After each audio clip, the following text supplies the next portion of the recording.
So welcome.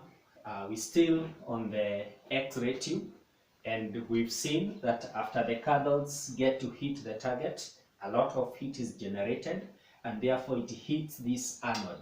So we have seen the various mechanisms where we are able to get rid of this heat from the anode, and there are three major things here that help us to get the heat from this anode. One is the copper. Copper metal, being a very good heat conductor, will conduct away the heat from the target. Number two, we have the oil that is circulating in this anode, where the oil flows in, collects the heat, and then moves out and dissipates it out to the environment. Then on the outside, we have the blackened copper fins. Black because black is a very good heat absorber and also a very good heat emitter. Therefore, it will absorb the heat from the oil and then emit it to the environment. And they are very thin, they are fins, so that we are able to increase the surface area for the heat to be given out to the surrounding. If this was one block of copper metal, again, it will take a very long time for the heat to move out. But now, when we make this to be fins, very thin strips of copper, then we increasing the surface area.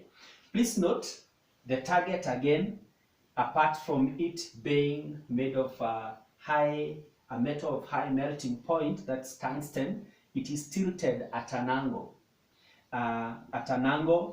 Of about 45 degrees, such that after the cathodes hit the metal target, strikes the metal target, the heat is taken care of by what we've already discussed.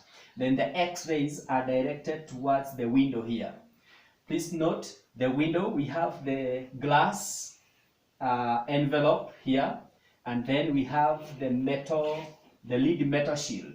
Then there is a gap left by the lead metal shield, only glass is here. This is the window through which we are now getting our X-rays through, as we now go to use them in the various uses that we'll be looking at. At the window, note, that is the only point which is not shielded by the lead metal. Lead metal has a very high density and therefore a very big thickness of the lead metal is able to absorb all the X-rays. The reason why we need to shield the X-ray tube, we'll notice later that if these X-rays penetrate through the body of a human being, then they may cause harm. And to avoid that, then we need to have these X-rays only leaving the X-ray tube at a controlled path. And therefore, any other stray X-rays will be absorbed by the lead shield, and they are not going to leave this particular glass envelope. The glass envelope, again, remember we say it is evacuated, it's a vacuum. It's a vacuum simply because you don't need any air particles inside here, because these air particles would collide with the cathode rays as they move towards the anode. This collision would reduce the kinetic energy of the cathodes, and therefore they'll also reduce the kinetic, that is, they will reduce the energy of the X-rays that you're going to produce. Remember, kinetic energy is given by a half mass times velocity squared. The mass of these electrons is, we can't change it, it's definite. We can't vary it. Therefore, if we need a higher kinetic energy, the only thing we are going to change is the velocity. And how do we change this velocity?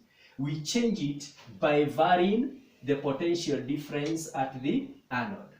When we need them to move at a very high speed, then we increase the potential difference at the anode.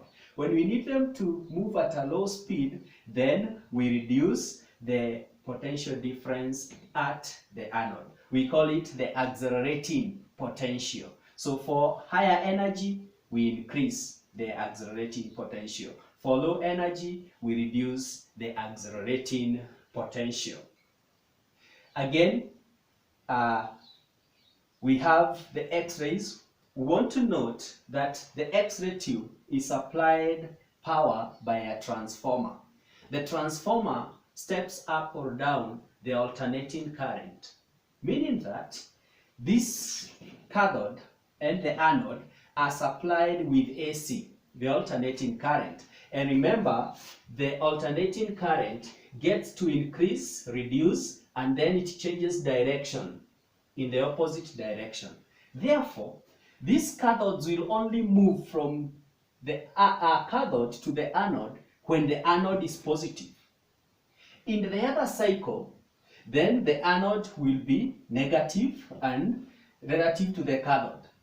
So at that cycle, when the anode is negative, then the electrons are not attracted towards the cathode, and therefore no X-rays are produced. So we realize that X-rays are produced in bursts. In the cycle where the anode is positive, X-rays are produced.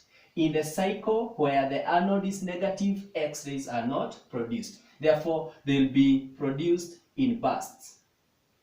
And this depends again on the frequency of the alternating current. If the frequency is very high, then the frequency at which those bursts are moving out will be very high, and it will always appear as if the X-rays are being produced continuously. But the truth of the matter is, these X-rays are being produced in bursts. Therefore, this is the X-ray tube. We've seen the heating filament, the focusing cathode, which is concave in shape to focus. We have the metal target made of tungsten, a metal of very high melting point, also at an angle to make the X-rays move out of the window. Then we have the cooling system. We have the evacuated glass tube, no air particles so that they don't reduce the kinetic energy of the cathodes. We also have the lid shield to prevent any stray X-rays from leaving the X-ray tube. In the next part, we'll be looking at the properties of X-rays.